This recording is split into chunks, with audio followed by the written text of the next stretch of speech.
Bien, ya habíamos mencionado acerca de el origen embrionario de los riñones, que tenían dos componentes, tanto el ectodermo como el mesodermo. Al final iba a terminar separando pues la función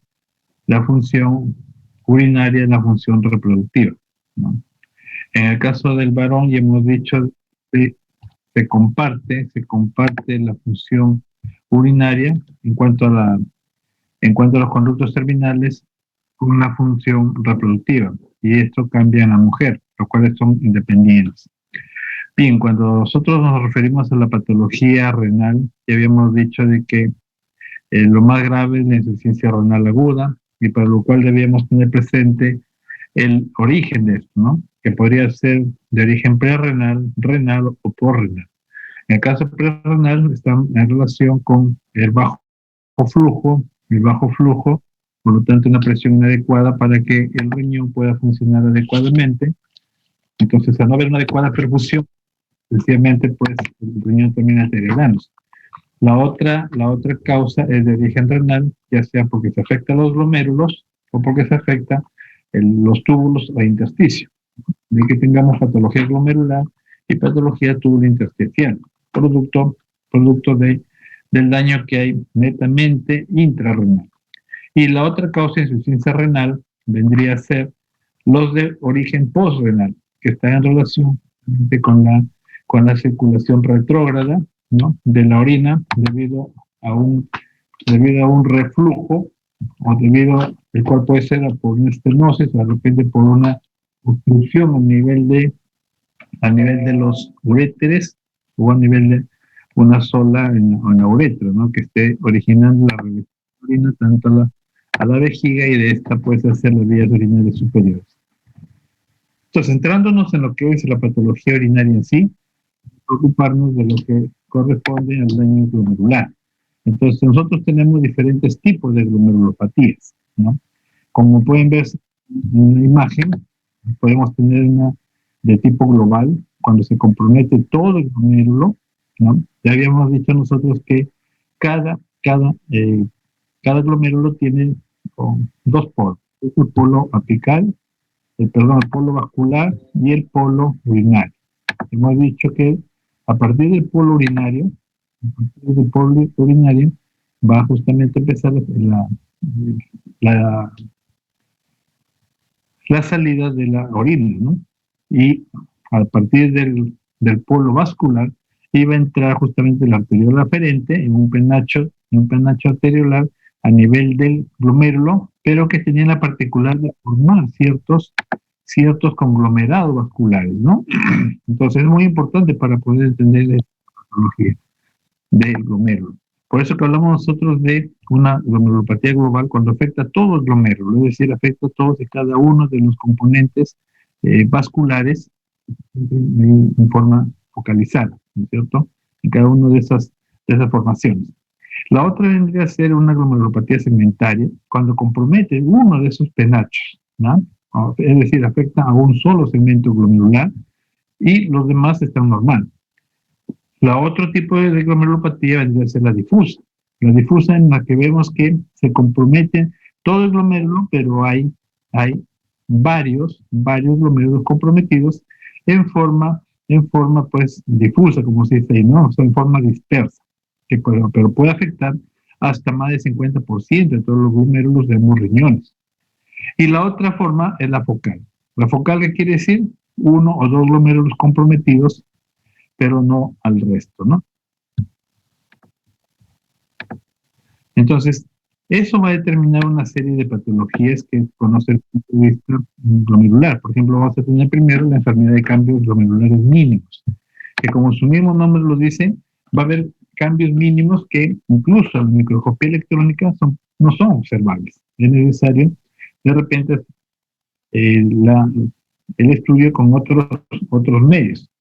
En esta imagen, por ejemplo, tenemos la biopsia de un adolescente de 6 años de edad con un necrótico y cuyo diagnóstico es una glomerulopatía de cambios mínimos. Obsérvese una celularidad del penacho y aspecto general del glomérulo, prácticamente dentro de límites normales, ¿no es cierto?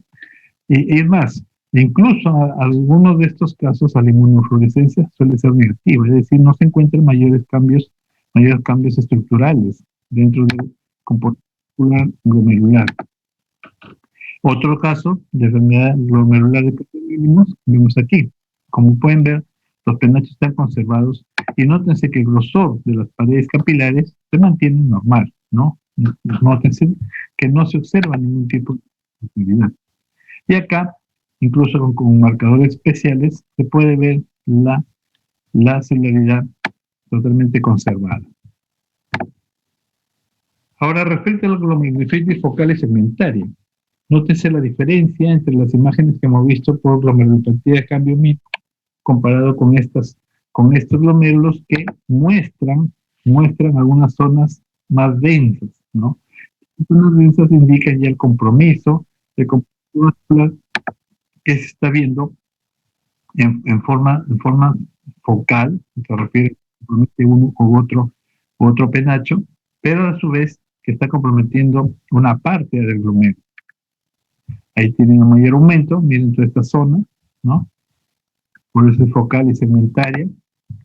Aquí en esta otra, miren ahí, con coloración PAS, ácido periódico Chill, donde muestra la esclerosis segmentaria nuevamente, ¿no? Miren acá. Acá hay 3 glomérulos, este es el que está afectado. Aquí en esta otra se observa la cantidad, ¿no? El infiltrado hialino, aquí nótense con mayor pronunciamiento, y también se pueden observar aquí lípidos, ¿no? Las pequeñas vacuolas que se pueden observar a este nivel. Son justamente en todo lo que es la zona esclerosada, tendría que ser todo esto. Aquí tienen otra imagen de una glomerulosclerosis focal y segmentaria, y donde además se pueden ver también las vacuolas de lípidos.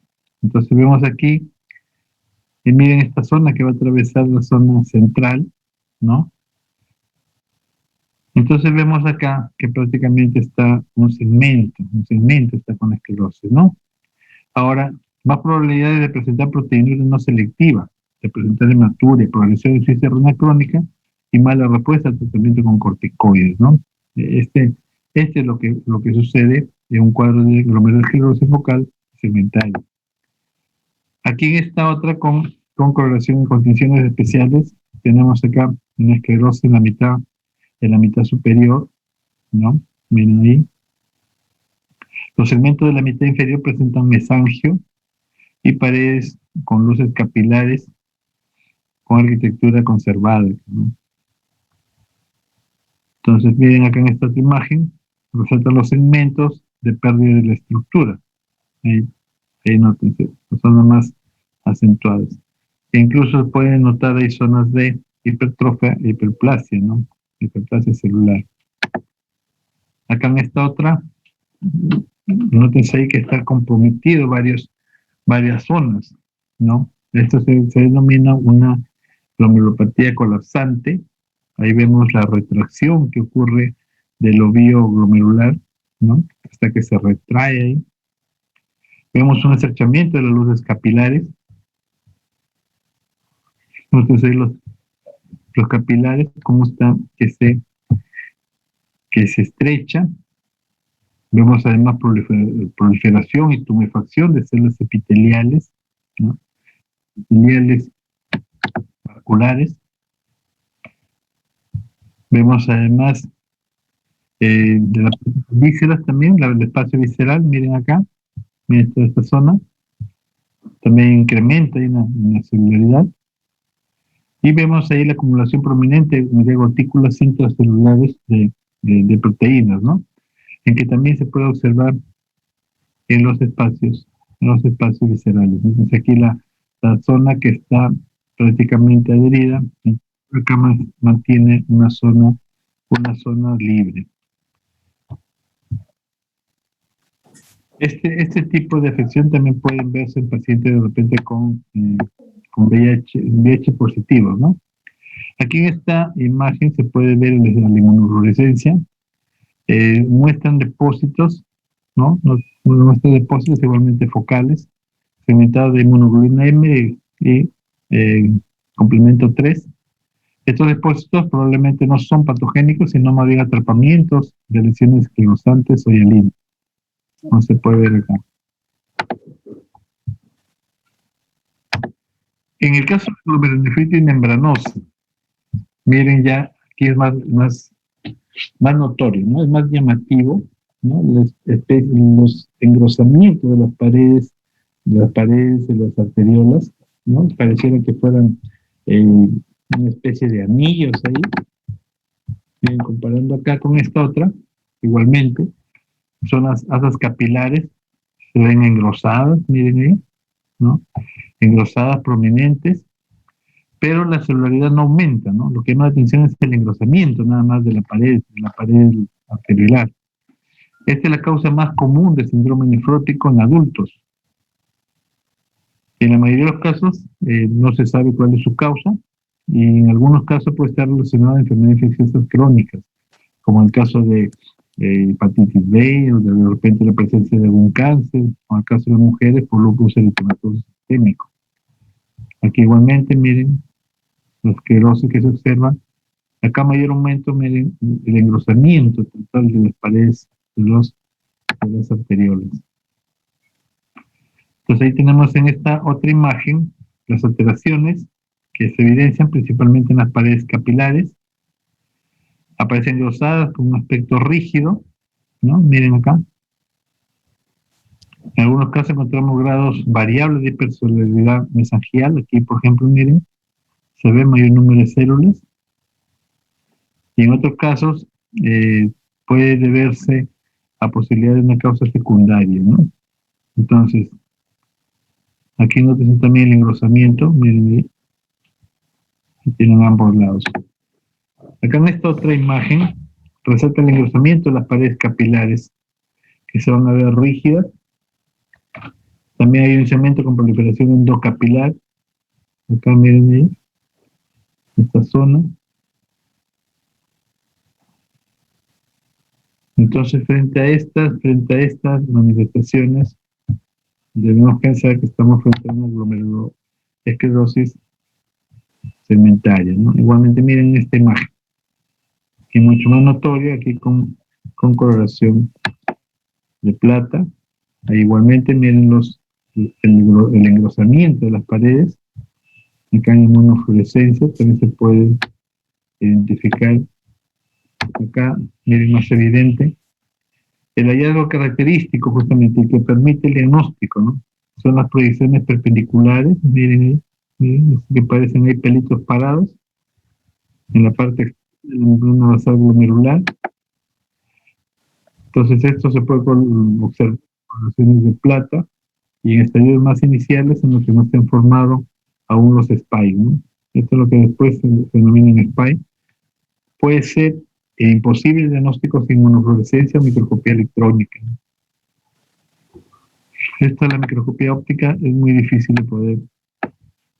de poder encontrar.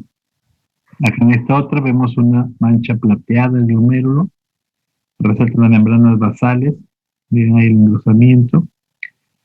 Entonces aquí vemos la gran cantidad de proteínas. Hay picos característicos en la membrana basal. Y vemos aquí que se observa incluso en la membrana basal una tinción negruzca, que parece como proyecciones en los bucles capilares, ¿no? Ahora la glomerulonefritis membrano proliferativa. Aquí sí vamos a ver mayor celularidad. Entonces aquí en esta imagen. El espacio glomerular todavía está conservado. Pero nótense aquí la hipercelularidad que se puede observar en los diferentes paquetes vasculares, como acá. Acá, por ejemplo, pueden ver, se divide en tipos 1 y 2, como se ve aquí, el glomérulo aumentado de celularidad, estamos viendo ahí. Vemos ahí, sobre todo, la celularidad mesangial, y en algunos casos se dice que puede ser secundario a algunas enfermedades de tipo autoinmunes, ¿no? O tipo infeccioso, neoplasias malignas, que pueden también estar dando estar dando esta respuesta por parte del riñón. Aquí en esta otra imagen se hace muy prominente, se observa la hipersolaridad mesangial hacia el centro de los nódulos, y vemos que aquí, por ejemplo, en este caso, este paciente es un paciente con crioglobulinemia, una enfermedad tipo metabólico. Acá en esta otra imagen es notorio el engrosamiento, miren ahí, engrosamiento en las paredes capilares. Acá incluso se observa el contorno doble, ¿no? El contorno doble en las membranas basales o en el tram-tracking, que es característico de glomerulonefritis membrana proliferativa, sobre todo tipo 1, que resulta de la reduplicación de la membrana basal, ¿no? Como pueden verse en esta imagen. Acá en este esquema, vemos que se produce una exageración de la lobularidad, ¿no? Entonces, el lóbulo del glomérulo, debido justamente al aumento del mesangio. Entonces, vemos aquí en esta imagen una proliferación de células mesangiales, ¿no? En cambio, vamos a ver acá engrosamiento de la membrana basales, ¿no? Engrosamiento de la membrana basales, debido justamente a la protrusión que va a tener por parte del citoplasma. Y vemos además los depósitos de complemento, ¿no? Como se puede observar acá. Y acá, nótense la parte subendotelial, en donde justamente se van a ubicar estos depósitos. Aquí, esta es la diferencia entre una glomerulonefritis membrana proliferativa tipo 1 y la tipo 2. En la tipo 2, nótense, hay una continuidad, ¿no? Hay una continuidad acá que hace o establece los marcadores diferentes entre uno y otro. Ahora, tenemos que encontrar en los glomérulos lesiones asociadas a enfermedades sistémicas, como por ejemplo, puede ser una enfermedad de lupus eritematoso sistémico que esté debutando con un daño renal, ¿no? Y en el cual pueden observarse este tipo de lesiones. Aquí, por ejemplo, en la llamada nefritis lúpica, que puede tener muchas manifestaciones morfológicas, ¿no? En general, se dice que cuanto más depósitos de inmunocomplejos y más proliferación, es peor la enfermedad. En este caso, hay un depósito extenso de complejos inmunes en esta zona, ¿no? En las zonas capilares glomerulares engrosadas, entonces todo eso, dando la denominada apariencia de las famosas asas de alambre, ¿no? Que se conocen. Asas de alambre son esos tipos semejan pues a esas asas con las cuales se hace cultivos biológicos, ¿no? Para hacer cultivos de bacterias. Aquí en esta otra imagen se puede observar el penacho glomerular con proliferación de células mesangiales, miren ya incluso una limitación entre las paredes visceral y parietal glomerular. Hay una proliferación endocapilar e incluso con una pequeña semiluna circunscrita, ¿no? Conforme se va comprometiendo, va así tomándose de una zona y va ampliando, ¿no? Por eso que, de acuerdo a cómo va el compromiso, se va distinguiendo, pues, teniendo relación con la fase de la luna. Acá podemos ver proliferación y lesiones glomerulares activas, que son con frecuencia segmentarias, ¿no? Como se puede ver. Sin embargo, para determinar si es clase 3 focal o clase 4 de tipo difuso, es necesario cuantificar el porcentaje de glomérulos con lesiones, ¿no? Aquí en esta otra, por ejemplo, se ven lesiones necrotizantes del penacho glomerular, lo cual indica una lesión inmune severa, ¿no? En nefritis lúpica. Los segmentos necrotizantes, ahí está señalado, se ven de tipo fusinofílicos con la coloración tricrómica y se acompañan de distorsión del penacho, y con frecuencia vemos acá que los fragmentos nucleares, hay fragmentos nucleares porque aquí ha habido ruptura justamente, ¿no? Ha habido cariorrexis. Cariorrexis, como se observa acá. Y eso es lo que describe esta imagen.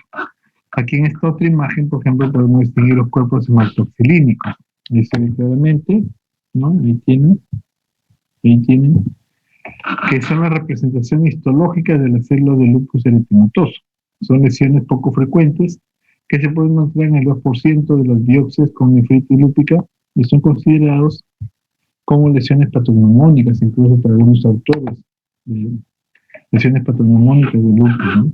De nefritis lúpica. Y en la clasificación histológica de la nefritis, tener presente que fue la clasificación publicada en el año 2004, de los cuales habla de las diferentes clases, ¿no? Clase 1, nefritis lúpica mesangial mínima. En la clase 2, nefritis lúpica proliferativa mesangial. En la clase 3, nefritis lúpica focal. En la 4, nefritis lúpica difusa. 5, nefritis lúpica membranosa. Y en la 6, una nefritis lúpica fluorescente avanzada, ¿no? Y como ven, guarda relación con los patrones de lesión glomerular presentados al inicio. Otra enfermedad sistémica que también debemos tener presente por el daño renal y glomerular que ocasiona es la nefropatía diabética, o la diabetes, ¿no? La diabetes mellitus. En esta imagen podemos encontrar un glomérulo con lesiones nodulares. Miren ese nódulo, ¿no? Esos nódulos, ¿no? Entonces vemos acá con lesiones nodulares de Kimmerer-Wilson. Los nódulos más pequeños pueden ser más celulares, mientras que los más grandes tienden a ser más bien acelulares. En el centro y rodeados por zonas más celulares que están en forma más periférica. Alrededor de estos nódulos se pueden observar aquí capilares que a veces adoptan un aspecto de guirnalda, ¿no? En algunos casos vemos incluso microneurismas alrededor de los nódulos. Y aquí se puede ver que hay una variabilidad de tamaño del nódulo, ¿no? Como se observa. Aquí los nódulos de Kimmerer-Wilson, que se resalta con coloración paz, miren ahí. Vemos que esto se puede observar en enfermedades metabólicas como la amiloidosis o en enfermedades de depósito de cadenas ligeras también. Que también se puede observar este tipo de lesiones. Y aquí en esta otra, miren nódulos grandes que se observan que pueden tener un aspecto laminado incluso, ¿no? Como si hubiéramos cortado una cebolla por la mitad. Se hace más notorio con la tensión de plata. Se cree que estos nódulos tienen un mecanismo fisiopatogénico diferente. Note la gran variabilidad en el tamaño de los nódulos en este glomérulo, algo que no puede suceder en amiloidosis ni en enfermedad por depósito de cadena ligera. Aquí en esta otra podemos observar los nódulos de matriz ovoide esféricos en la periferia de los glomérulos, ¿no? Miren. Aquí esta glomerulosclerosis, por ejemplo, diabética nodular, o también se puede observar en enfermedad de Kimmerer-Wilson y difusa. Podemos encontrar un aumento difuso de la matriz mesangial y los nódulos acelulares, ¿no? Como te dijo, la celularidad puede observarse alrededor de estos nódulos. Aquí tenemos, por ejemplo, otra glomerulosclerosis nodular y aquí una glomerulosclerosis difusa, ¿no? Ambos presentes en un mismo glomérulo. Y acá lo llamativo, ¿no? La hialinosis arteriolar. Eso se puede ver en lesiones de Kimmerer-Wilson. Ahí nuevamente, miren, ya prácticamente este glomérulo está esclerosado. Miren el espacio de Bowman en relación con el penacho vascular. También podemos encontrar estados de glomerulonefritis agudas.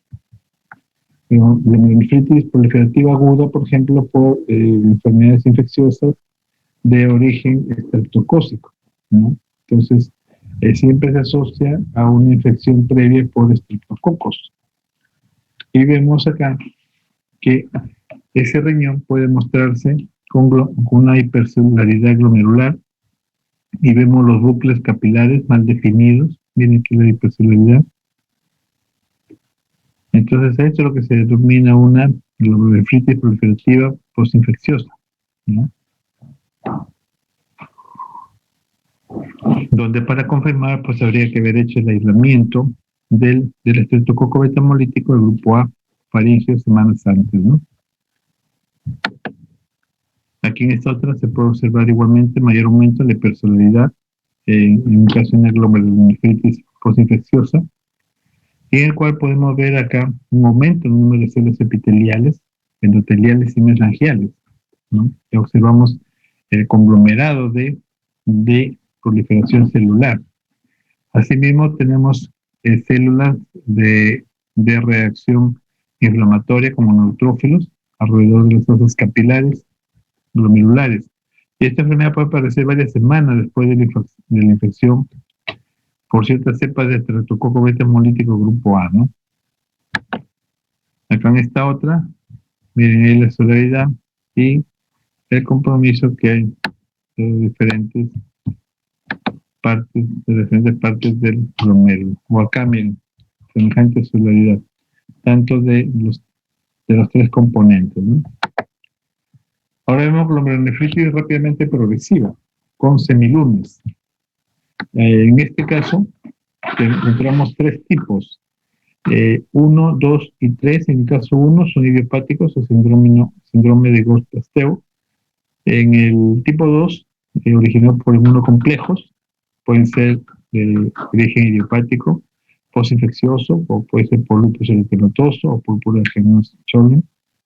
Y el grupo 3, que puede ser pausa inmunitaria, asociados a antígenos antinucleares, ¿no? ANCA, o puede ser hepática o glomerulomatosis o granulomatosis Wegener, o también debido a una poliarteritis nodosa de tipo microscópico.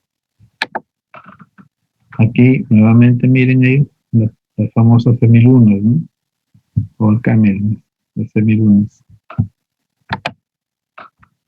Acá ya hay un compromiso mayor, ¿no? Compromiso mayor ya del glomérulo. Aquí también se puede observar las semilunas. Igualmente acá, ¿no? Miren ahí.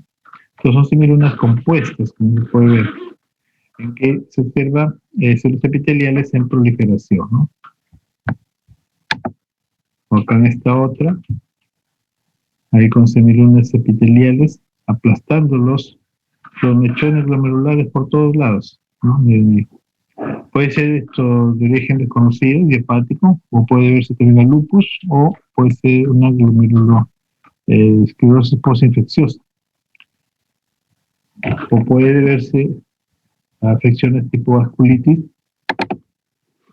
o síndrome de Ghost-Pasteur, ¿no? En esta otra imagen, nótense las semilunas alrededor, ¿no? Ahora, en el caso de la pielonefritis debe ser el compromiso de la parte de desembocadura del riñón, ¿no? Se encuentran ya la desembocadura de las cálices y donde podemos encontrar estas totalmente dilatadas, ¿no? Miren ahí, en este caso, asociado pues a la presencia de un cálculo coraliforme. Se denomina de esta manera porque ocupa una parte del sistema colector que se asemeja al coral marino o a las astas de un venado, ¿no? Ahí tienen. Este es un cálculo coraliforme. Esos son los más difíciles de poder extraer. Estos son los casos en que de preferencia se hace la extracción quirúrgica a cielo abierto, que se llama, y suelen presentar complicaciones cuando se le hace por sonografía, ¿no? Cuando ustedes saben que una de los tratamientos que hay es a través del ultrasonido, pues ir fragmentando los cálculos. Fragmentando los cálculos y estos van cayendo ya por la uretra. Pero sin embargo, en este tipo de cálculos, como pueden ver, debido a su estructura, pueden ser en punta, ¿no? Pueden ser puntiagudos. Estos suelen insertarse muy adherido a las paredes del riñón, de tal forma que al salir puede pues incluso hasta desgarrar y producir lesiones mayores. Miren acá cómo se encuentra esta zona. Miren el compromiso de los túbulos, gran cantidad de filtrado inflamatorio. Y acá, y esta zona de la pielonefritis crónica, cuando estamos frente a una pielonefritis crónica, como pueden ver, semeja a los folículos tiroideos, ¿no? Tal es así que se dice que hay una tiroidización, ¿no? Ahí tienen tiroidización de los túbulos renales, como acá, miren, eso es la tiroidización de los túbulos renales, que es diagnóstico o medio diagnóstico de una pielonefritis crónica, ¿no? Ahí tienen acá igualmente, hay irritación tubular con atrofia, y lo denominado tiroidización. Y en la pielonefritis crónica, entonces, ¿qué vamos a ver? Macroscópicamente vemos un riñón retraído, cicatricial y lleno de depresiones. A la microscopía vamos a ver que afecta sobre todo al intersticio y a los túbulos, ¿no? A los túbulos contorneados. Túbulos observan túbulos dilatados que pueden ser ocupados por cilindros coloides, patrón que suele llamarse tiroidización. Y existen existen grados variables de inflamación aquí, ¿no? Intersticial crónica y a su vez implementar la fibrosis. Y miren acá, ahí tienen ejercicio con infiltrado inflamatorio linfocitario, tipo crónico. Aquí tenemos un glomérulo esclerosado y aquí el túbulo con tiroidización, ¿no? Acá igualmente la lesión tubular con atrofia, pero que se denomina tiroidización.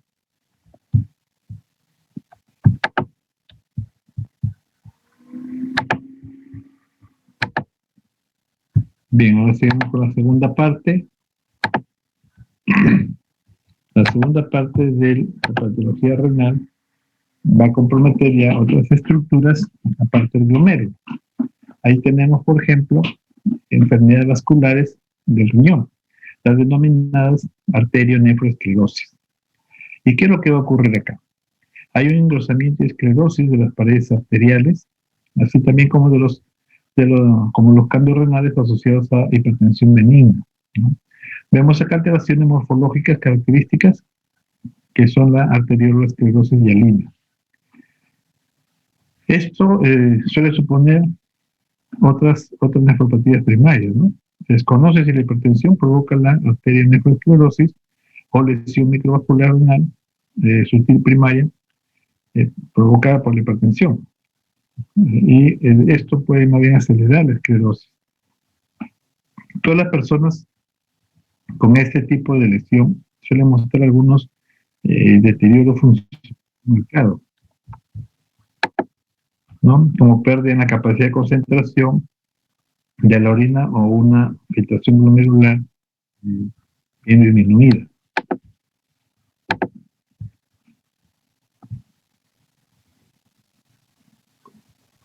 En esta imagen, por ejemplo, es sugerente de una nefroesclerosis benigna, ¿no?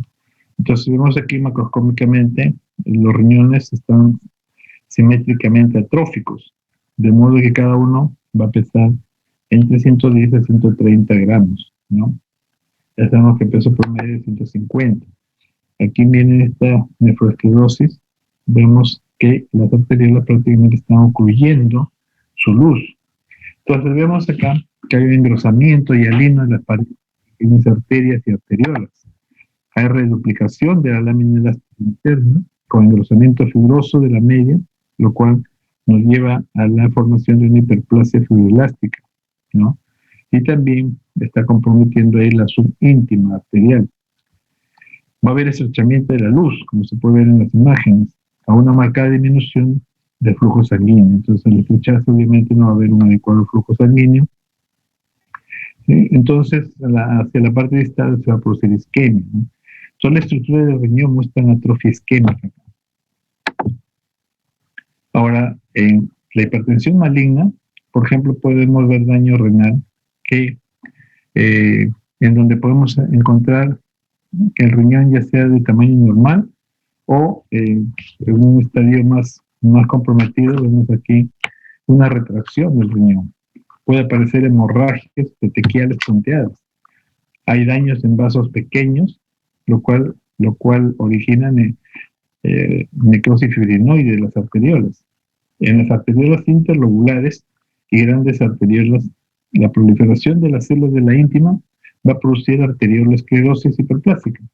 Produce estrechamiento de arteriolas y pequeñas arterias hasta el punto de provocar su total obliteración en capas de cebolla, ¿no? Entonces, la hipertensión maligna, por ejemplo, acá nos va a deteriorar el riñón, mostrando aquí pequeñas zonas de hemorragias, ¿no? Si bien suelen ser focales en la corteza y en la médula, van a producir un borramiento de la unión córtico-medular.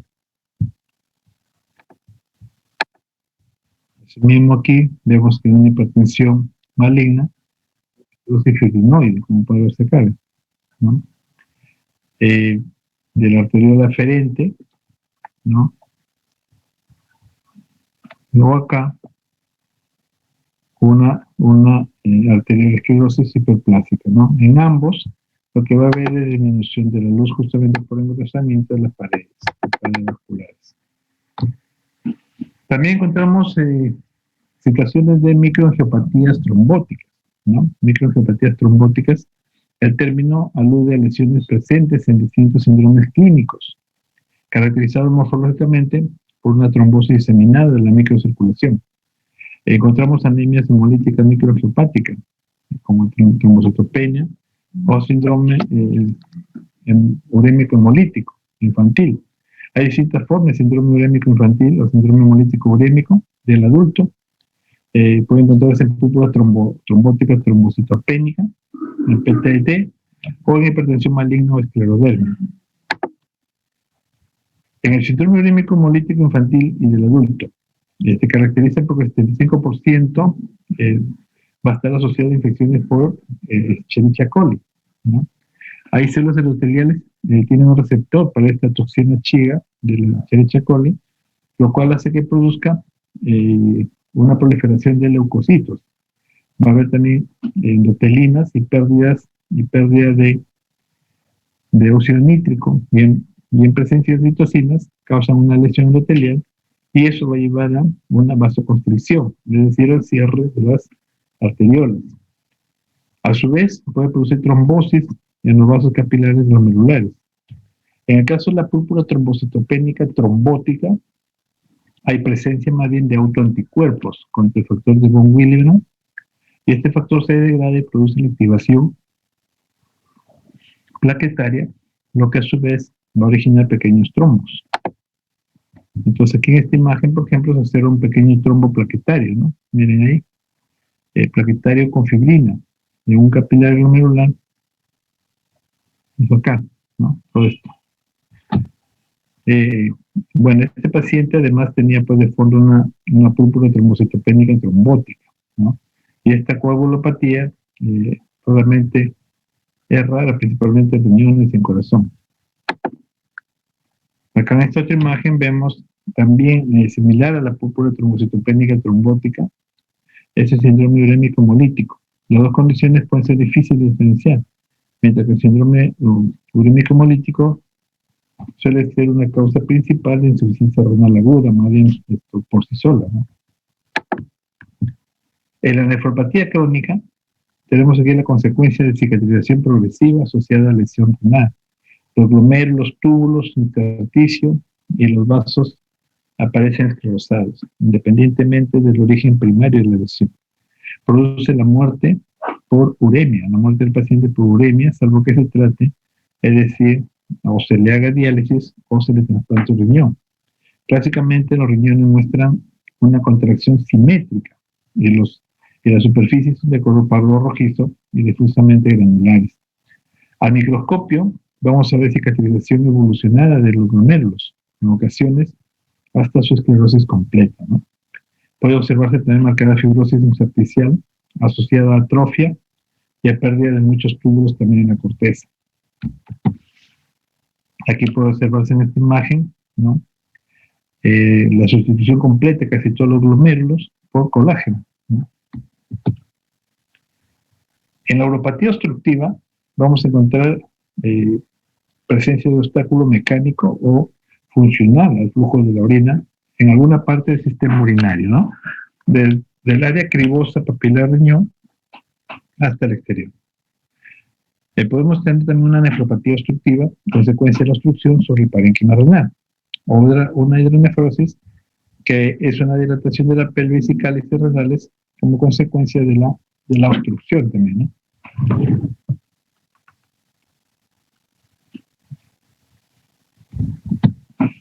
Y ahí tenemos, miren ahí, ese riñón prácticamente ha desaparecido toda su médula renal, apenas se tiene una pequeña área de corteza, ¿no? Y el resto está todo dilatado y para remate con gran cantidad de tejido adiposo alrededor. Aquí nótese la dilatación de la pelvis y aquí está el uréter. Ahí también se puede ver, ¿no? Ahí está en el hilio renal, aquí se puede ver la arteria, por otro lado el uréter, cuyo epitelio se ve bastante dañado, ¿no? Miren, prácticamente no hay epitelio poliestratificado, se ve un solo plano ahí constituido fibroso. Y más internamente, nuevamente podemos encontrar imágenes que semejan a la tiroidización renal, ¿no? Y pueden ver aquí en esta imagen, miren, múltiples túbulos contorneados que están necrosados, ¿no? Miren por acá, totalmente esclerosados. Y ahí está nuevamente, ¿no? La apariencia de una tiroidización asociada o acompañada de infiltrado linfocitario crónico que está alrededor. Entonces es una nefrosis, una pielonefritis crónica que hemos estado viendo. Y además también tenemos que el riñón puede presentar una serie de lesiones neoplásicas, ¿no?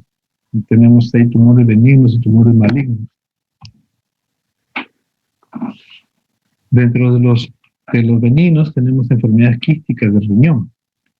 Ahí, por ejemplo, donde encontramos un grupo heterogéneo que compromete trastornos hereditarios de desarrollo y adquiridos. Miren este riñón poliquístico, ¿no? Miren.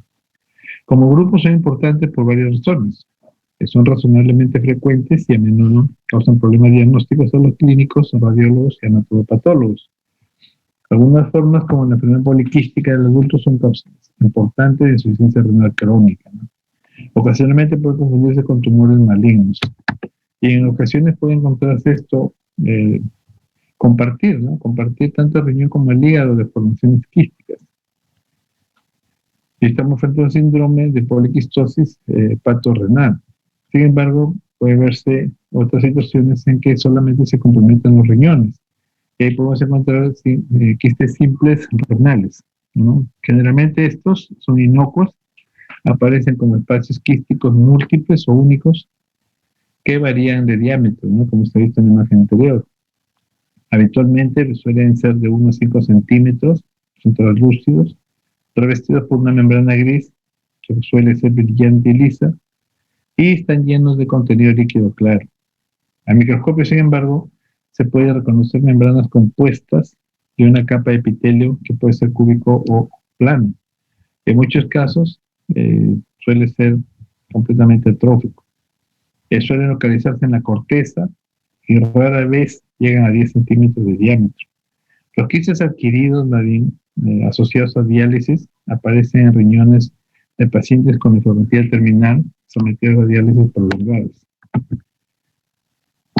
Pero eso quiere decir pues que pacientes hemodializados, por solo hecho de ser hemodializados, son candidatos a tener quistes adquiridos, ¿no? Aquí, por ejemplo, mostramos la pared de los quistes. Aquí vemos la presencia del revestimiento celular. En la nefropatía poliquística autosómica dominante del adulto, se caracteriza por múltiples quistes expansivos en ambos riñones y que finalmente destruyen el parénquima interpuesto. Aparecen en cerca de uno de cada 500 a 1000 habitantes y es responsable del 10% de los casos de insuficiencia renal crónica. Aquí vemos que en el 85-90% de las familias el gen defectuoso suele ser el PKD1, que está en el brazo corto del cromosoma 16. Aquí vemos que el síntoma de presentación más frecuente es un dolor en el costado y una sensación de pesadez o tirantez. A veces, el primer signo puede surgir por la palpación de una masa abdominal, ¿no? En el 75% de las personas con esta afección aparece hipertensión de gravedad, ¿no? De gravedad variable. En el 10 a 30% de los pacientes pueden encontrarse aneurismas saculares del polígono de Willis. Y esos individuos tienen una incidencia alta de hemorragia subarachnoidea. Esta afección tiende a permanecer relativamente estable y progresa muy lentamente, ¿no? Y aquí tenemos, en el caso de una nefropatía poliquística autosómica dominante, miren ahí la cantidad de quistes que se puede ver. Puede alcanzar un tamaño enorme este tipo de quistes, y se han registrado riñones de hasta 4 kilos de peso. El riñón parece estar compuesto solo de una masa de quistes de tamaño variables de hasta 3 a 4 centímetros de diámetro, sin parénquima interpuesto. Los quistes tienen un revestimiento variable, con frecuencia atrófica. Ocasionalmente las cápsulas de Bowman están implicadas en la formación del quiste. Los penachos glomerulares pueden verse dentro del espacio quístico. La presión que ejerce el quiste en expansión implica la atrofia isquémica del otro riñón. Asimismo, cierto parénquima normal se puede dispersar entre los quistes. Un tercio de los pacientes presentan quistes hepáticos asintomáticos. Es lo que les decía, pueden presentarse como un síndrome hepatorrenal, ¿no? Un síndrome quístico hepatorrenal. Y ahí se puede ver esas dilataciones tremendas de los túbulos, formando pues esos quistes bastante llamativos, ¿no? Tenemos otro tipo de enfermedad quística, que es la nefropatía poliquística autosómica recesiva, que suele ocurrir en la infancia. La forma infantil de la poliquistosis renal es un trastorno autosómico recesivo, poco frecuente y distinto en la enfermedad adulta. Se produce aproximadamente en 1 de cada 20.000 nacidos vivos, y se han definido variantes perinatales, neonatales, de lactantes y juveniles, según la edad del paciente, en el momento de presentación y de la presencia de lesiones hepáticas asociadas. Todos estos tipos se deben a mutaciones en el gen PKH-D1, ¿no?, que codifica una proteína que se comporta como un posible receptor de membrana llamado fibrocistina, y el cual se localiza en el brazo corto del cromosoma 6P. La fibrocistina se localiza en los cilios de las células epiteliales tubulares, y aunque se ignora su función. Vemos además que en la nefropatía poliquística autosómica recesiva puede haber numerosos quistes pequeños en la corteza y en la médula, dando al riñón un aspecto de esponja. Suele observarse canales dilatados, alargados y en ángulo recto respecto a la superficie cortical, que van a reemplazar completamente la médula y la corteza. Los quistes tienen un revestimiento uniforme de células cúbicas que refleja su origen a partir de los túbulos colectores. La enfermedad es invariablemente bilateral, y en casi todos los casos existen quistes en el hígado, múltiples y revestidos por epitelios, así como proliferación de los conductos biliares portales, ¿no? Y ahí pueden ver una poliquistosis, ¿no?, de tipo recesivo. También puede presentarse en el riñón una obstrucción a flujo de salida, que puede ser por cálculos renales. Se trata de un trastorno frecuente y se estima que a los 70 años el 11% de los hombres y el 5% de las mujeres de Estados Unidos habrán sufrido un episodio de litiasis renal sintomático. Se describen tres tipos fundamentales de cálculos.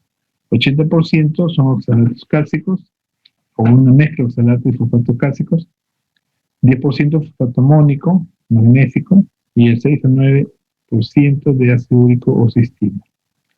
La cosa más importante es el aumento de concentración urinaria de los componentes del cálculo, de forma que se supera la solubilidad en orina, es decir, una sobresaturación.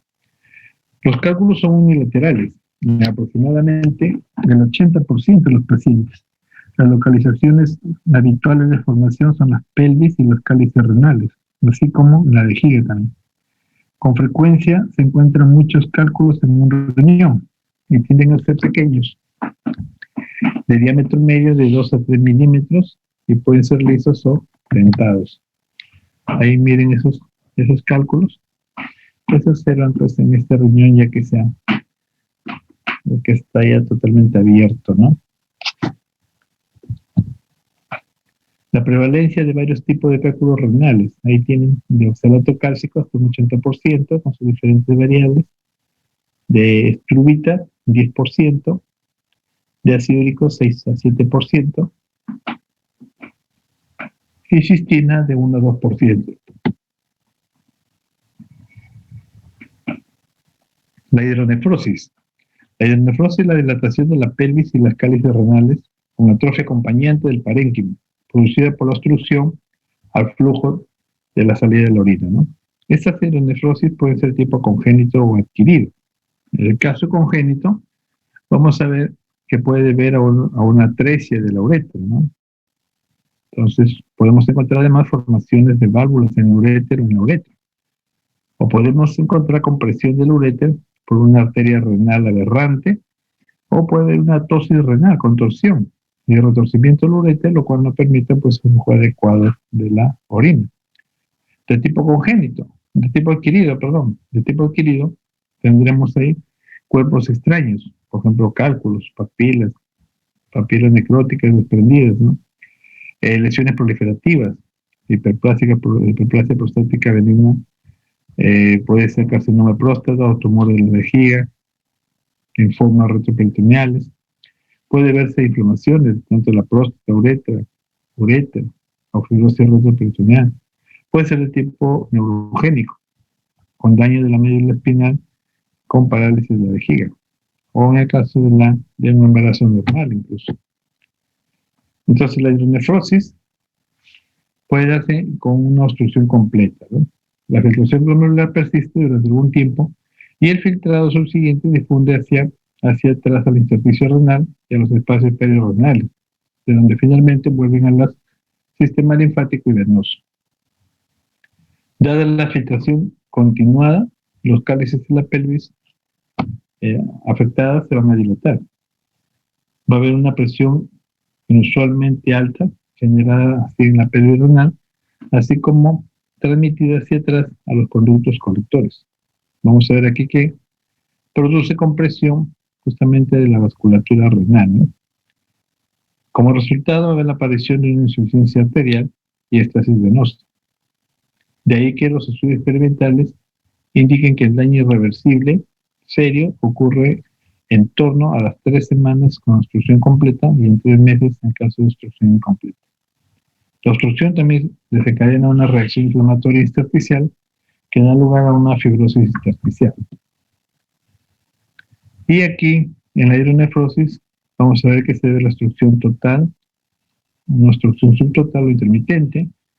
El propio parénquima renal está comprimido y atrófico. En función del nivel de obstrucción también puede dilatarse uno o ambos uréteres. Y microscópicamente las lesiones iniciales muestran dilatación tubular, seguida de atrofia y sustitución fibrosa del epitelio tubular, respetando relativamente los glomérulos. Finalmente vemos que también los glomérulos se vuelven atróficos y desaparecen, lo que hace que estos riñones se conviertan en una cascada delgada de tejido fibroso. Ahora, tumores con masa sólida, vemos ahí en las vías urinarias se dan muchos tipos de tumores benignos y malignos. En general los benignos, como pequeños adenomas papilares corticales, que se encuentran en el 40% de los adultos, no tienen importancia clínica. El tumor maligno más habitual en el riñón es carcinoma de células renales, seguido en frecuencia del nefroblastoma, o tumor de Wilms, y de los tumores primarios de los cálices de la pelvis. Los tumores de la vía urinaria baja son aproximadamente 2 veces más frecuentes que los carcinomas de cálculos renales. Y ahí tenemos los diferentes tipos de tumores de células renales. El oncocitoma es un tumor benigno que se origina en las células intercaladas de los conductos colectores. representa el 10% de los tumores renales. Estos se asocian a cambios genéticos, pérdida de los cromosomas 1, 14 y Y, que distinguen de otras neoplasias renales. Se dice que histológicamente se caracterizan por la presencia de abundantes mitocondrias, lo que justifica su color pardo y el citoplasma eosinófilo finamente granular que se identifica en la microscopía. La presencia de una cicatriz estrellada central es otro rasgo de los oncocitomas. Esto justifica un aspecto característico en los estudios de la imagen. Dado su gran tamaño y el parecido clínico y radiológico con algunos carcinomas de células renales, se extirpan mediante nefrectomía, indicada tanto para prevenir algunas complicaciones como la hemorragia espontánea, como para establecer el diagnóstico definitivo. Y ahí podemos ver macroscópicamente. Y acá se puede ver la diferenciación, ¿no? A partir de las células. Y aquí vemos el cambio, ¿no? Ahí están con citoplasma, el cual se puede ver una coloración rosada del citoplasma. Ahí tienen carcinoma de células renales tipo papilar, miren ahí, esas excrescencias forman papilas, es el segundo morfotipo más frecuente, son 50% asintomáticos. Estos tumores son bien circunscritos, con pseudocápsula, ¿no? Y ahí se pueden ver las papilas, ¿no? Son bien circunscritos, compuestos por papilas con cores fibrovasculares, algunos tienen un patrón tubular, y puede ser dos tipos, ¿no? Uno y dos. El uno con papilas cubiertas y el dos con pseudoestratificación nuclear. Ahí tiene nuevamente los dos tipos. También tenemos el carcinoma de células renales, o cromósomo. Este es un cáncer, ¿no? Este es un cáncer. Vemos que el 5-7% de los carcinomas de células renales son frecuentes en la sexta década de la vida. Son tumores grandes, 7 centímetros en promedio, de color pardo marrón.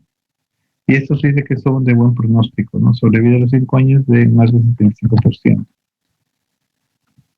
Ahí tenemos sus características. Un patrón sólido separado por septos vasculares, células grandes, pálidas, citoplasma reticular y membrana celular prominente, variante eosinofílica, presentan células más pequeñas con gránulos oxifílicos, núcleo de aspecto irregular y arrugado, con binucleación, y también puede presentar cambios acomatoides. En el 2 a 8% de citoplasma se tiñen con hierro coloidal. Y esta es la frecuencia de los tumores del parénquima renal, ¿no? Adenocarcinomas, tumor del urotelio, leiomyosarcomas, tumor de Wills y otros. Y ahí tenemos, miren, todo ese nódulo, ¿no? Y ahí vemos una pseudocápsula que le forma, y ahí a mayor aumento se pueden ver las células claves, ¿no? Entonces ahí hay un mayor aumento. Ahí se ve cómo se encuentran estas células, ¿no? Citoplasma bastante translúcido. Y ahí tienen otro riñón, entonces las zonas sólidas. Miren ahí a mayor aumento. Entonces ahí tenemos, ¿no? Nuevamente las mismas características, células casi transparentes. Y eso se puede tener un crecimiento tanto al señal clásico como está formado por un citoplasma claro, ¿no? Son tumores células claras. Igualmente, con algunas células con abundante citoplasma. Entonces, una neoplasia maligna de túbulos renales es un tumor celular renal de tipo células claras. Aquí tenemos un carcinoma urotelial renal. Son células de citoplasma amplio eosinofílico, con nucleolos redondeados, con marcada tipia, como se puede ver, que se organiza en un patrón sólido cohesivo. Ahí tienen diferentes patrones, incluso pueden ver la estructura papilar, un carcinoma urotelial. Este es el carcinoma urotelial papilar renal intraurotelial, ¿no? Ahí tenemos nuevamente los carcinomas de conductos colectores, son lesiones de más alto grado y peor pronóstico. Adopta un patrón papilar y tubular en medio de un estroma desmoplásico, ¿no? Ahí pueden ver tumores de neoplásico. Asimismo, es muy importante esa característica para diferenciar de otros tipos de tumor, ¿no? Ahí tenemos otro tipo de cáncer, son lesiones papilares, aparecen como excrescencias, ¿no? Rojas elevadas de tamaño variable. La mayoría de los tumores papilares son de bajo grado, ahí puedes verse en la vejiga, ¿no? Ese crecimiento que hay, miren ahí. Cánceres uroteriales papilares de alto grado contienen células que pueden mostrar uniones imperfectas y núcleos hipercromáticos grandes. Ahí, como se puede ver, hay abundantes figuras mitóticas atípicas y se ve una desorganización epitelial. Y dentro del estadiaje de los tumores renales se tiene en cuenta la estratificación de Robson, en donde se pueden ver tres fases, ¿no? La primera, que no pasa la cápsula renal, no pasa la cápsula renal. La segunda, sobrepasa la cápsula renal. Y la tercera, que se va a partes distantes a través de la vena renal. Bien, ¿alguna pregunta hasta acá? ¿Alguna pregunta? No, todo bien. Listo, si no hubiera preguntas, aprovechamos entonces para avanzar la práctica pendiente de la semana pasada. La verdad que yo no sé por qué tanto estamos adelantando, porque tocaba hoy día patología renal 1 nomás, ¿no? Pero bueno, en fin, ha sido dispuesto la coordinación.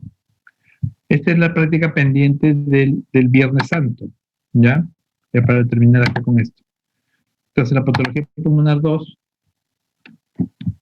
que tenemos que ver ahí, habíamos mencionado acerca de la patología restrictiva y obstructiva, y que tiene que ver justamente el diagnóstico con ayuda de los pirómetros, ¿cierto? De tal forma que constituye un diagnóstico dual, ¿no? O complementario entre la parte clínica y el examen por espirometría, ¿no? Tal como ocurre en el diagnóstico en hematología, al hacer de repente una anemia, que podremos ver los signos clínicos, pero tenemos que confirmarlo mediante un examen, un hemograma, un hematocrito, para ver cómo se encuentra la celularidad, ¿no? Entonces acá tenemos infecciones pulmonares, por ejemplo, que afectan el pulmón, es muy frecuente, puede tener mayor relevancia cuando es un paciente inmunocomprometido o su sistema inmunológico está afectado. Este puede adquirirse en la comunidad, siendo más graves las contraídas a nivel intrahospitalario. Pueden ser de diferentes tipos, bacterias, virus, hongos, y vemos acá que los mecanismos que permiten una infección pulmonar, y que también depende el grado que este afecte, va a depender de la defensa pulmonar, cómo se encuentra, ¿no? Si está alterado o no. A la disminución de las defensas en general y a factores morfológicos también, ¿no? Entonces, infecciones pulmonares más frecuentes, la neumonía, cualquier infección del parénquima pulmonar, es un proceso patológico donde la respuesta inflamatoria predominante es intraalveolar, ¿no? Y en caso de una neumonitis, proceso inflamatorio principalmente intersticial. En infecciones pulmonares, por ejemplo, tenemos la bronconeumonía, ¿no? Ahí tenemos la neumonía, que puede comprometer algunos de los lóbulos, y en los cuales se puede observar, como se ve en la imagen, extensiones de tejido necrótico. Puede haber incluso zonas de exudado, y asimismo, pues, asociadas con un ciclo inflamatorio severo, tipo leucocitario polimorfo nuclear, incluso puede llegar a formar zonas de absceso, ¿no? Como pueden ver acá. Hay también una infección bacteriana, destrucción tisular, supuración, e incluso puede haber cavitación, ¿no? Formación de cavernas, como lo que se observa en la tuberculosis. En la tuberculosis, por ejemplo, podemos encontrar, desde el punto de vista epidemiológico, bueno, tiene que ver con la situación económica, pues, ¿no? Y vemos aquí que las lesiones ocurren por primera infección al pulmón, y luego a cualquier parte del organismo. Por una segunda infección, ya puede ser tipo tuberculosis secundaria en cualquier otra parte del cuerpo. La primera infección es por inhalación directa del germen, lo cual puede llevar a la formación de granuloma pulmón, granuloma en el ganglio o una linfangitis. Puede llegar a formarse un granuloma gaseoso, la cavitación, una formación de caverna o de repente una diseminación miliar, ¿no? Entonces, recuerden que la vacunación por la tuberculosis no es para evitarnos la tuberculosis, sino es para evitarnos las formas graves de tuberculosis, como es la tuberculosis miliar y la meningitis tuberculosa, ¿no es cierto? Para tener presente, porque eso es lo mismo que está ocurriendo ahorita con la vacunación contra el coronavirus. No es para evitarnos que nos enfermemos el coronavirus, sino es para evitarnos las formas graves, ¿no? Aquí tenemos, por ejemplo, zonas extensas con, miren acá, se ven células multinucleares gigantes, necrosis, se ve formación de granulomas, ¿no es cierto? Habría que ver un mayor aumento si hay células multinucleares gigantes de Lange para decir que es una tuberculosis pulmonar. Entonces aquí tenemos la tuberculosis postprimaria, puede llevar a una reinfección, una reactivación, puede verse si el organismo está inmunocomprometido o no inmunocomprometido, de acuerdo a eso puede haber mayor daño. Ojo que antes, hace 20 años, encontrar a un paciente con tuberculosis era signo de que era un paciente con VIH positivo, ¿no? Entonces se le hacía el diagnóstico de tuberculosis y se suponía lo otro. Hoy en día eso quedó claro, ¿no? Hoy en día todos nosotros podemos hacer un cuadro de tuberculosis. ¿Y eso por qué? Porque es el germen el que ha evolucionado, ¿no? Es el germen el que se ha hecho ahora multidroga resistente. Es el germen más virulento que antes, de tal forma que cualquier persona que esté en contacto con un paciente tuberculoso puede hacer la enfermedad. Y aquí podemos ver ahí las bacterias, ¿no? Aquí en coloración estos CILNETs, se puede ver también en un esputo los bacilos, ¿no? Y ahí tenemos en un corte histológico donde se puede ver la inflamación granulomatosa no necrotizante. Vemos granulomas en intersticio y los bronquiolar distribuidos con distribución centrolobular, ¿no? Y aquí vemos la presencia de este mononuclear fagocítico, la presencia de macrófagos, con las células gigantes multinucleares que les había dicho, ¿no? Tipo Lange. Ahí igualmente, ahí pueden ver las células multinucleares gigantes, zona de necrosis. Y pues vemos acá que el pulmón puede sufrir una serie de infecciones de tipo viral que se producen por inhalación, ¿no? El COVID-19, por ejemplo, es uno de ellos, ¿no? Hoy en día que está causando tanta muerte en todo el mundo. Lo más frecuente es virus de influenza, virus sensitiva respiratoria, adenovirus, herpesvirus y citomegalovirus. Estos van a producir diferentes lesiones multifocales, lo cual van a estar asociadas a respuesta inflamatoria de tipo crónico, debido a la lesión celular, que es de larga data, a la presencia de células parasitadas, los cuales llevan a su vez lesiones permanentes celulares. Entonces ahí las infecciones pueden que se formen inclusiones virales, ¿no? Las cuales pueden ser intranucleares o citoplasmáticas, dependiendo del tipo de virus que es, y permite de paso establecer el diagnóstico cuando se les halla. Aquí en el caso de un herpes pulmonar, por ejemplo, se puede identificar también por su ubicación dentro del citoplasma o del núcleo. Así mismo puede haber infecciones. Son frecuentes si está asociado a que el paciente tiene problemas de inmunocompromiso. Esto puede ser causa de neumonías atípicas. Tiene que ver mucho con el área geográfica y de repente está con su ocupación, ¿no? En que se dedica, en que trabaja. Ahí tenemos, por ejemplo, un aspergiloma pulmonar. Es bastante llamativo su aspecto. O en caso de neoplasias pulmonares que también pueden ser primarios o metastásicos, ¿no? Aquí tenemos las neoplasias broncopulmonares. Estos génesis se originan en la pared bronquial y parénquima pulmonar. La pared bronquial, tumor de glándulas mucosas, tumores mesenquimales que pueden ser benignos y malignos. Dentro de las neoplasias benignas pulmonares tenemos el hemangioma esclerosante, el amartoma bronquial. Y así es como lo vamos a ver. El amartoma viene de vasos sanguíneos. ¿Qué vamos a ver acá? Un tumor constituido por múltiples vasos sanguíneos que son de paso muy sangrantes, ¿ya? Dentro de neoplasias malignas, tienen como dato epidemiológico el hecho de consumo del tabaco, tiene mayor transmisión por varones adultos. Asimismo, tiene que ver con su desempeño ocupacional, ¿no? De repente, trabajadores de industrias que están expuestos a níquel, arsénico o uranio, o hidrocarburos aromáticos cíclicos, o cloruro de vinilo. La vía de diseminación de este tipo de cáncer, lo más frecuente es la vía linfática, puede haber luego ganglionares, mediastínicos, como laterales cervicales, y un menor grado por vía hematógena, ¿no? Ahí tenemos lo más frecuente que podemos encontrar.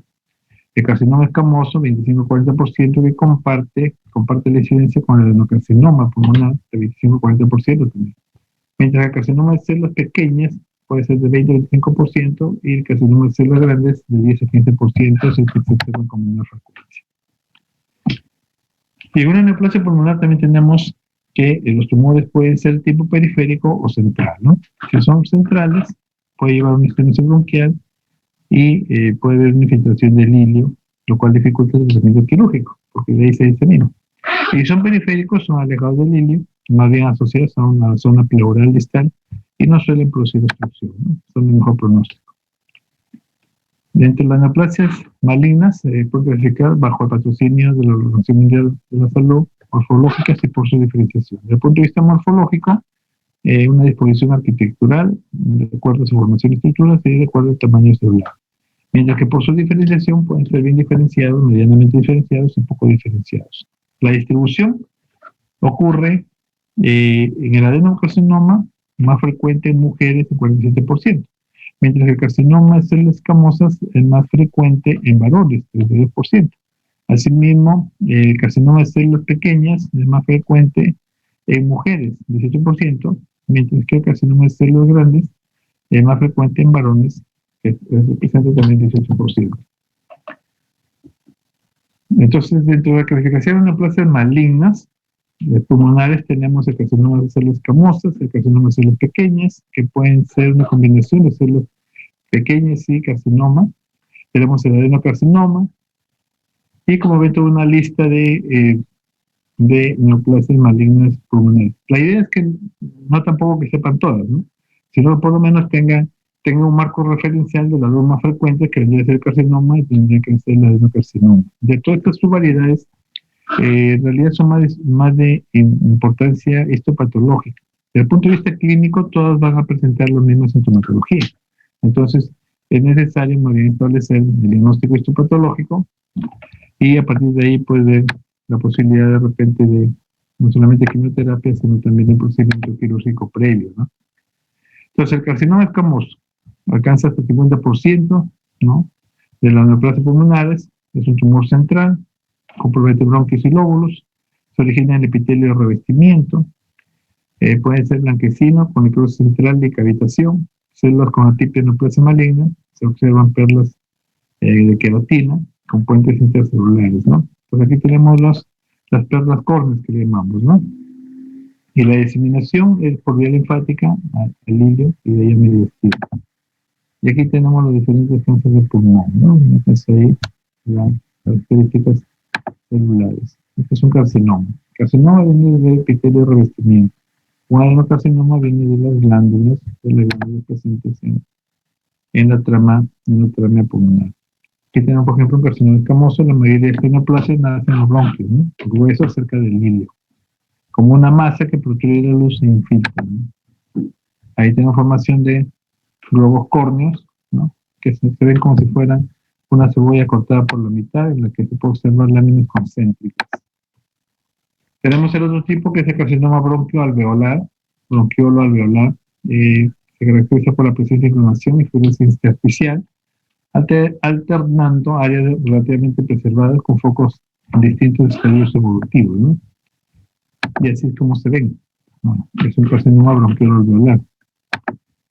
Ahí tiene una vista panorámica también, donde se pueden ver una característica arquitectura poliquística, ¿no? Y aquí se puede ver la neoplasia, ¿no?, visto mayor aumento para ver las características celulares.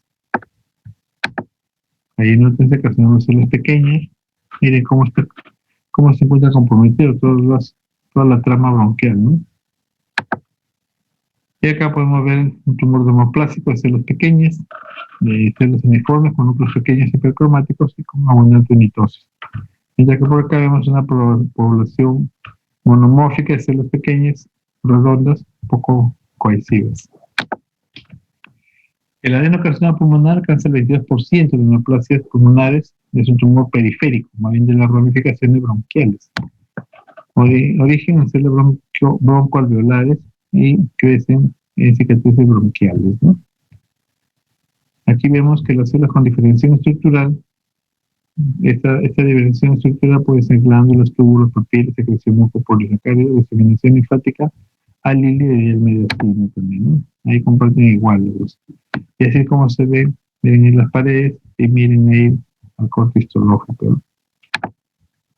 Acá igualmente con marcadores especiales y se puede ver el cáncer que estamos mencionando. Ahí en la otra se miren esa zona de cáncer. O acá, un adenocarcinoma, miren las glándulas como se encuentran, con características celulares de malignidad, ¿no? El otro es un carcinoma de células pequeñas, esto es muy agresivo, se localizan zonas pariliares, diseminación media. Las células son de tamaño de linfocitos grandes, el cafetoplasma, núcleo denso procromático, tienen una actividad mitótica elevada, se denomina también carcinoma de células intermedias, y es un carcinoma de células en grano de avena.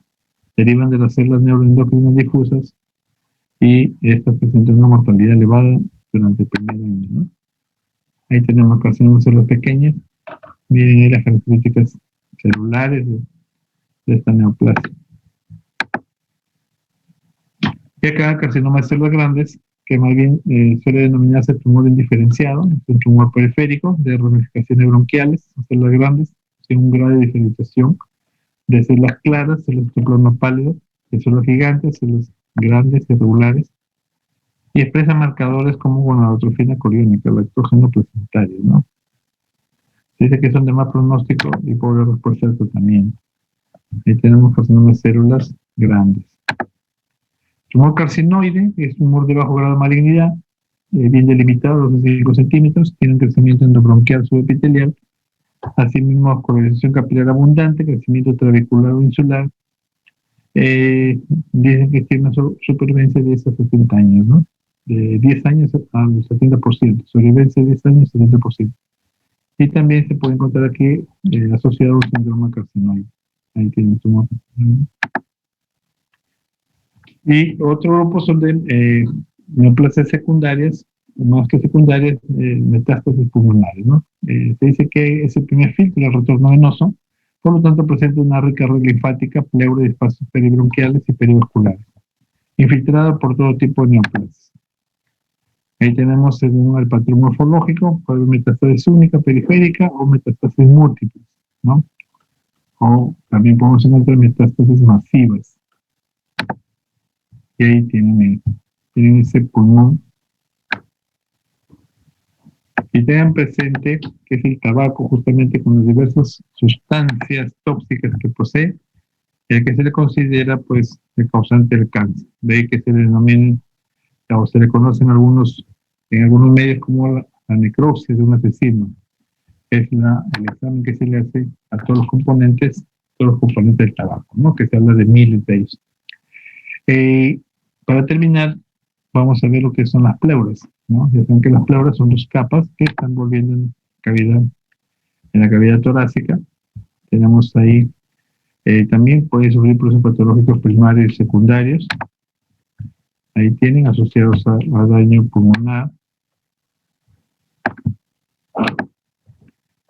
Vemos que puede acompañarse de derrame pleural, que es un líquido intrapleural, y el cual puede asociarse a pleuritis, o sea, inflamación de la pleura más exudado, a hidrotórax, que es un inflamatorio bilateral, hemotórax, sangre, aneurisma, quilotórax, exudado blanquecinos, neumotórax, pueden ser espontáneos o traumáticos, espontánea de ruptura de bulas, traumático de un hecho brusco. Y en la patología pleural tenemos justamente el derrame, ¿no? Ahí vemos que puede estar asociado a diferentes tipos de patología, por ejemplo, si es un trasudado, a insuficiencia cardíaca o obstrucción venosa, si es un exudado, a infección por bacterias, al cáncer, a enfermedad tromboembolítica, etcétera, etcétera. Y aquí tiene un quilotórax, ¿no? Miren ahí. Entonces, la patología pleural, lo más frecuente es el mesotelismo benigno, ¿no? Afecta la hoja parietal o visceral, Es un tumor mesenquimal con células fusiformes, áreas de este son anexoides, no relación con exposición al ambiente. Y mientras que el mesotelioma maligno sí tiene relación a la exposición al asbesto, por ejemplo, proliferación celular invade la cavidad pleural, tiene un tejido blanquecino multinodular o difuso y puede presentar metástasis pulmonar, ¿no? Y ahí tenemos cómo se comprometen las pleuras, miren. Ahí tiene compromiso pleural donde se puede distinguir todas las características atípicas celulares pleural, ¿no? ¿Cuál es el patrón histológico de la mesotelioma maligno? Tiene un patrón epitelial en el cual se puede observar túbulos, papilas y cordones. Tiene un patrón sarcomatoide en el cual se observan células fusiformes, un patrón fascicular y un patrón irregular, ¿no? Tiene un patrón mixto donde vemos túbulos, papilas, donde vemos cordones y más células fusiformes.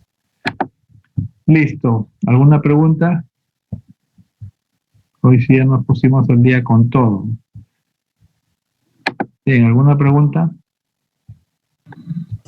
Doctor, Sí. buenas noches. Disculpe, hemos tenido algún problema en enviar el trabajo al aula virtual y nos hemos confundido en lo que es la carátula. No sé si nos podría pasar su correo para enviarle por ahí el trabajo, por favor.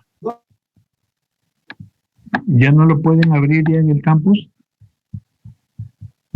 No, doctor, porque, o sea, el archivo se ha movido y por eso queremos enviarle a su correo y no sé si nos podría proporcionar, porque no se puede ya en el aula. Por eso. ¿Nos pues, podría proporcionar su correo? No, el problema es que para evaluarlo, yo tengo que jalarlo del aula, si no, no voy a poder evaluarlo. ¿Ya? Mejor No, en el aula está, en el aula está, solo que ha habido se ha corrido algunas cosas del archivo original. O sea, usted se refiere a su carátula nada más. Sí, doc, se movió algunas cosas de la carátula, por eso queremos enviarle, pero sí, ya está el archivo en el aula virtual. Por eso le digo, solamente la carátula. Sí, doctor, disculpe. Sí, doc, el nombre, ajá, el sí. archivo es el mismo, el curso también pertenece al área, también el tema. Lo que se ha movido es el formato de las letras. Ya, pero, o sea, ¿qué van a cambiar entonces? El nombre, doc, porque le he puesto el nombre de la doctora y era su nombre, eso nada más. Ah, ya. Y entonces, de esta manera, para poder corregirlo, pues, ¿no?